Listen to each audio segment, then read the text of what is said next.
तो भाद मास की पूर्णिमा से पितृपक्ष शुरू हो जाते हैं, जो आश्विन मास की अमावस्या पर समाप्त होते हैं।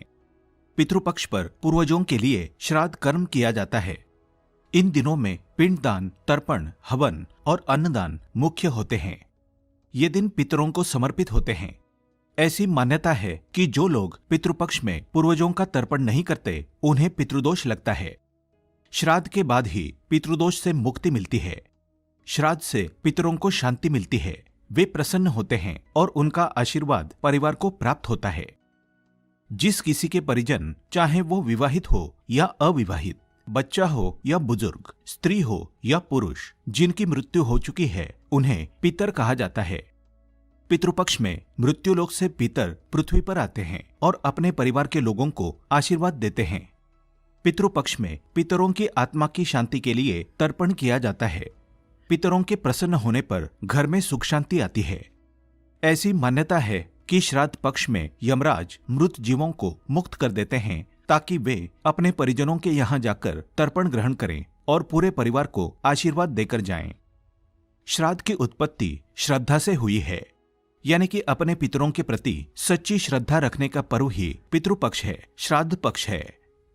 दुनिया से विदा हो चुके पितरों की आत्मा की तृप्ति के लिए सच्ची भावना के साथ जो तर्पण किया जाता है, बस उसे श्राद्ध कहते हैं। पितृपक्ष में कब करें किसका श्राद्ध?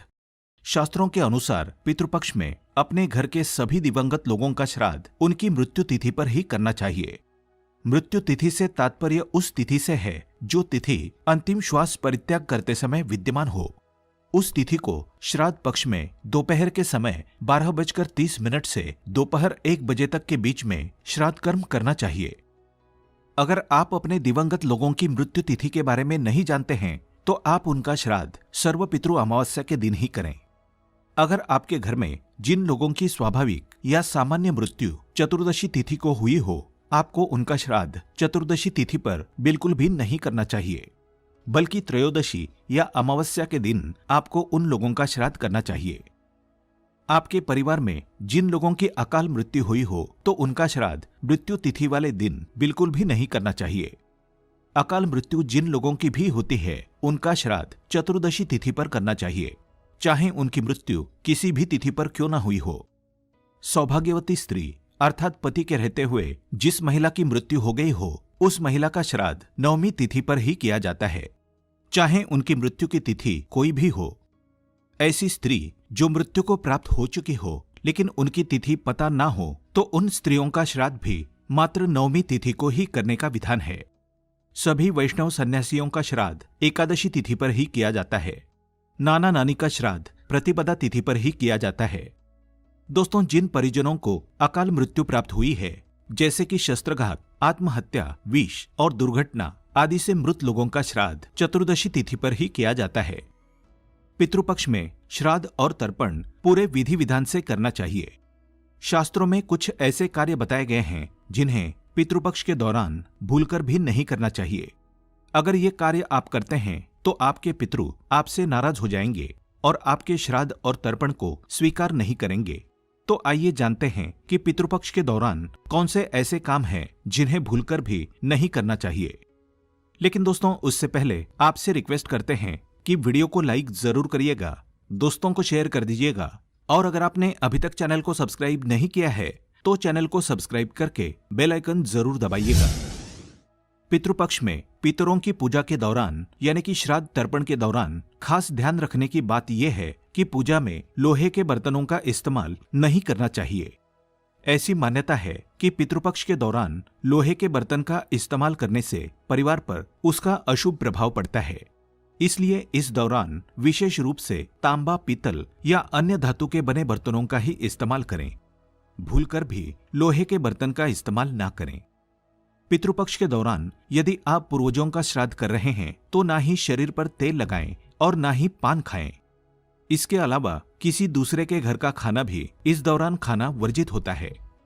पितृपक्ष में अपने पूर्वजों की आत्मा की शुद्धि के लिए पूजा की जाती है।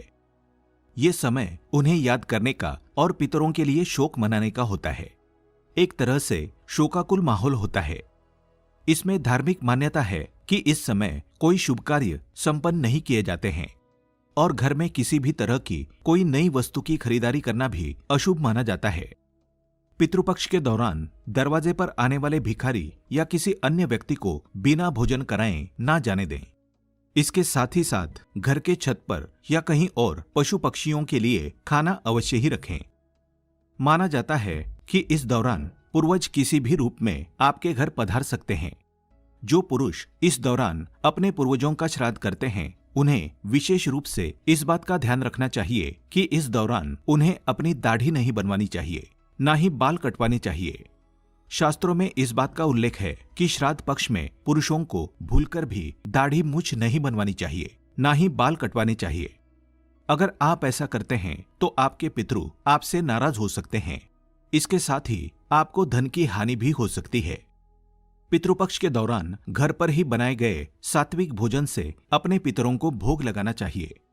यदि आपको अपने पूर्वजों की मृत्यु तिथि याद है तो ध्यान रखते हुए उस दिन ही पिंडदान करें, नहीं तो फिर पितृपक्ष के आखिरी दिन पिंडदान अथवा तर्पण की विधि पूजा संपन्न करनी चाहिए।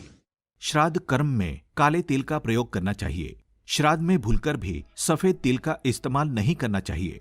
पिंडदान करते वक्त तुलसी का पत्ता अवश्य ही रखें। श्राद्ध कर्म हमेशा दोपहर के समय में करना चाहिए। कभी भी शाम, रात, सुबह या अंधेरे में श्राद्ध कर्म नहीं करने चाहिए।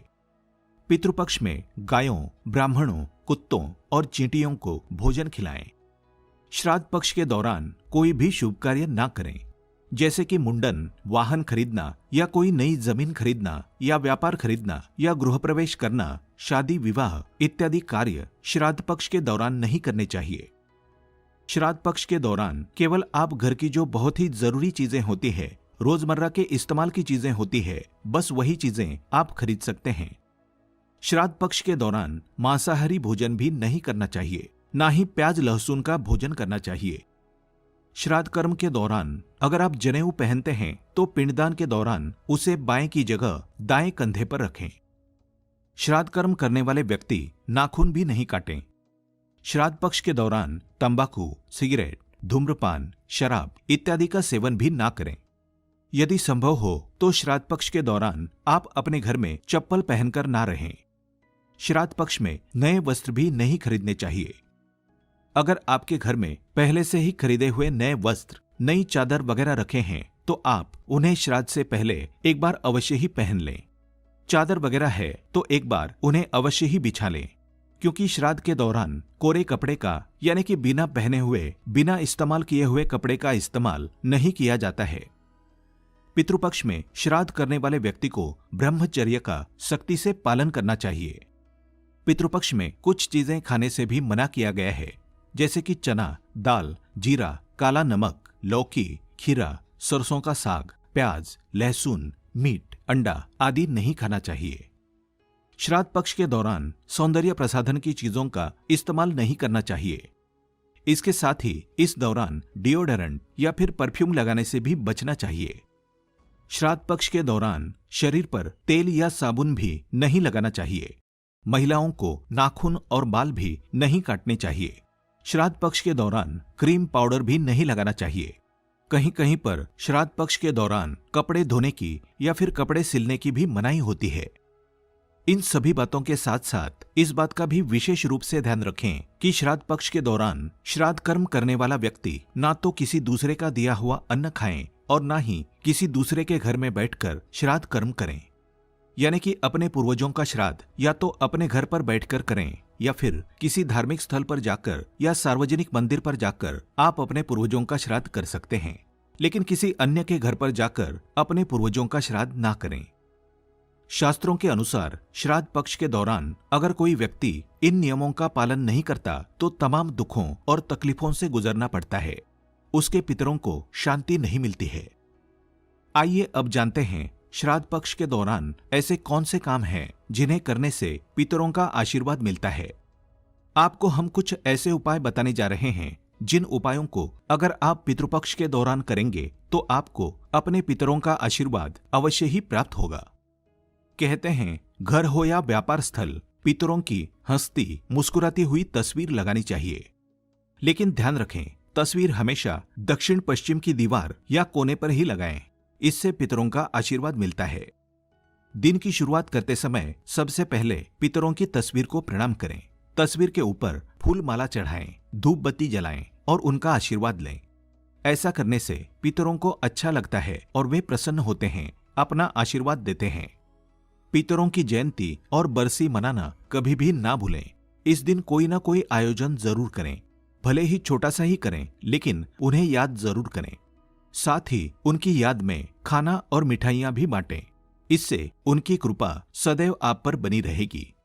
पितरों को प्रसन्न करने के लिए आप उनके नाम पर प्याऊ बनवाएं। कहते हैं कि इससे उन्हें काफी प्रसन्नता मिलती है। इसके अलावा उनके नाम पर श्मशान में बैठने की व्यवस्था करवाएं। यदि चाहें तो कोई चबूतरा बनवा सकते हैं, या फिर चबूतरा बना हो तो उसके ऊपर शेड भी डलवा सकते हैं। पितरों को प्रसन्न करने के लिए अधिक से अधिक दान करें। चाहे तो धन या किसी अन्न, वस्त्र या जरूरत की वस्तुओं का दान भी दे सकते हैं। इससे पितरों को शांति मिलती है और वे प्रसन्न होते हैं। पितृपक्ष में रोज पितरों के निमित्त जल, जौ, काले तिल और पुष्प के साथ पितरों का तर्पण करने से पितृ प्रसन्न होते हैं और पितृदोष दूर होते हैं। पितृपक्ष में अपने पितरों के नाम से श्रीमद् भगवद गीता और गरुड़ पुराण का पाठ कराने से पितरों को शांति प्राप्त होती है। पितृपक्ष के दौरान रोजाना सुबह स्नान करने के पश्चात ओम पितरोभ्य नमः इस मंत्र का जाप अवश्य ही करें। ऐसा करने से पितरों की आत्मा को शांति मिलती है और पितृ प्रसन्न होते हैं। इसके साथ ही पितरों की प्रसन्नता के लिए पितृपक्ष में श्री गीता जी का भी पाठ अवश्य करना चाहिए। दोस्तों, इन छोटे छोटे उपायों को पितृपक्ष के दौरान करने से पितरों की आत्मा को शांति तो मिलती है, इसके साथ ही पितरों का आशीर्वाद प्राप्त होता है। पितरों के आशीर्वाद से सभी काम निर्विघ्न पूरे हो जाते हैं और घर में सुख समृद्धि आती है। उम्मीद है आपको हमारी ये वीडियो पसंद आई होगी। आज के लिए बस इतना ही। दोस्तों, अगर आपको ये वीडियो पसंद आया है तो वीडियो को लाइक करिएगा, दोस्तों को शेयर जरूर करिएगा और चैनल को सब्सक्राइब करके बेल आइकन जरूर दबाइएगा ताकि आने वाला नॉलेजेबल वीडियो आपको सबसे पहले मिले। दोस्तों, मिलते हैं अगले वीडियो में। तब तक के लिए goodbye and thanks for watching my video. Subscribe to our YouTube channel. Follow us on www.rochtak.com.